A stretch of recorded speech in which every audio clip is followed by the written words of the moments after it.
You self-terminating is a really interesting idea that you talk about quite a bit. First of all, what is a self-terminating system?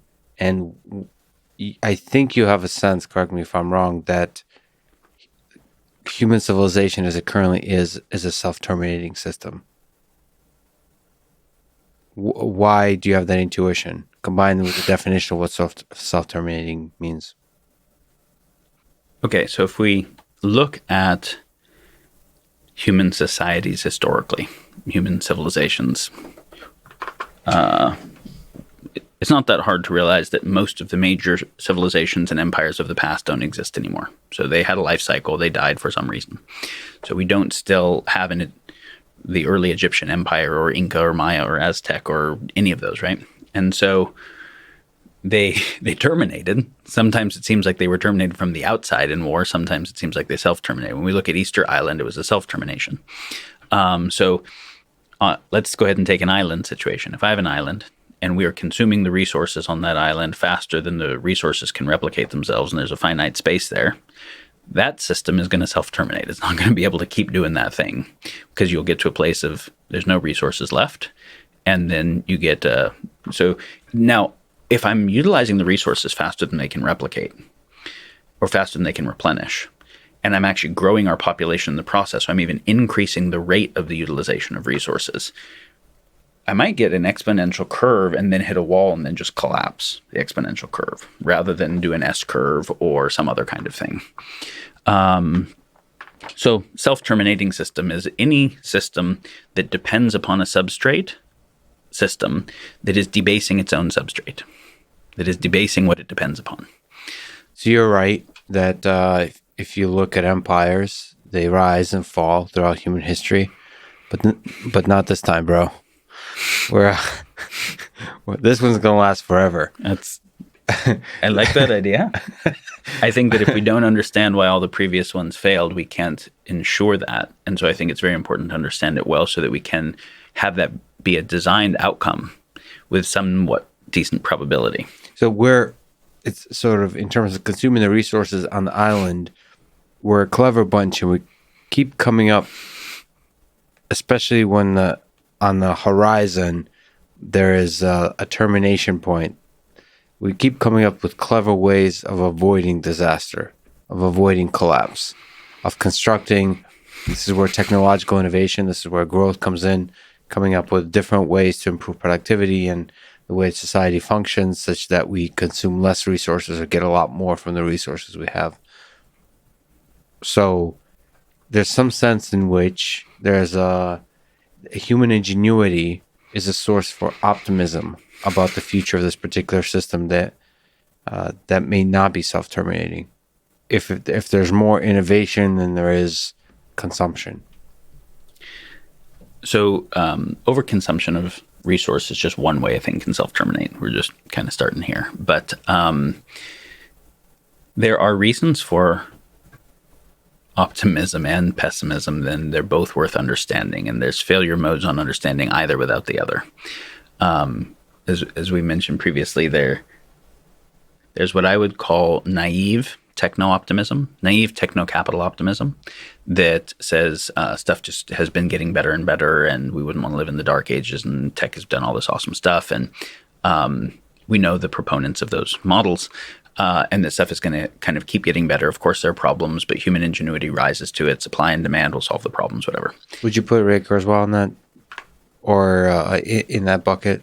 Is there some specific people you have in mind, or naive optimism is truly naive to where you're essentially just have an optimism that's blind to any kind of realities of the way technology progresses? I don't think that anyone who thinks about it and writes about it is perfectly naive. Gotcha. But so it's a platonic ideal. There might be a bias in the nature of the assessment. Gotcha.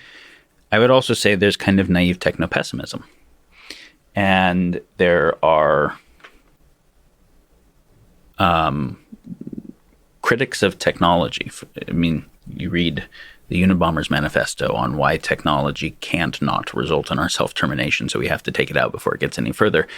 But also, if you read a lot of the X-risk community, Bostrom and friends, it's like our total number of existential risks and the total probability of them is going up.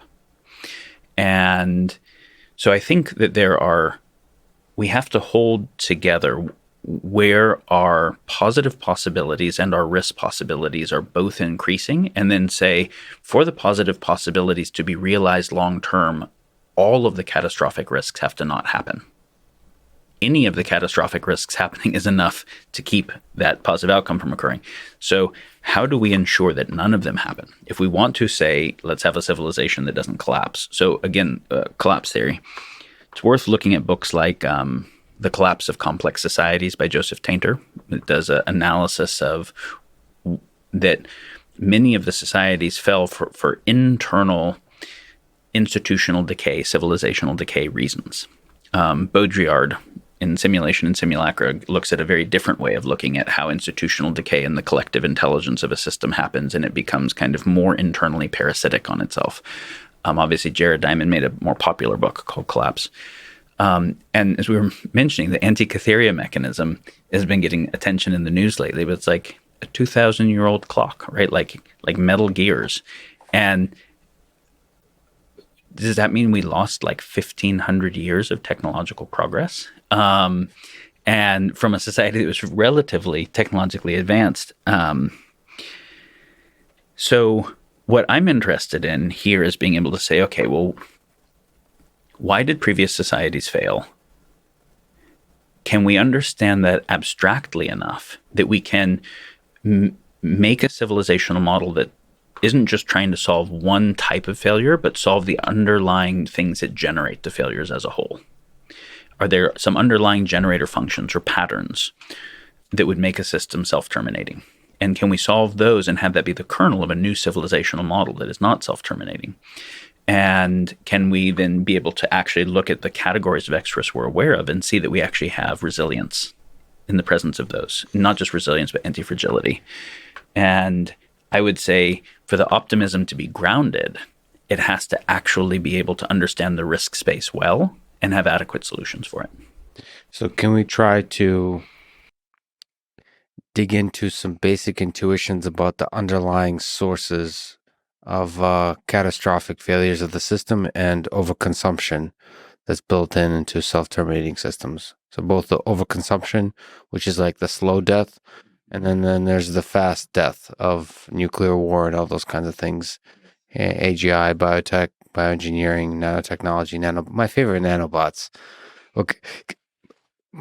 Nanobots are my favorite because it sounds so cool to me that I could just know that I would be one of the scientists that would be full steam ahead in building them without sufficiently thinking about the negative consequence. I would be podcasting all about the negative consequences, but when I go back home, I just in my heart know the amount of excitement is a dumb descendant of ape. No offense to apes.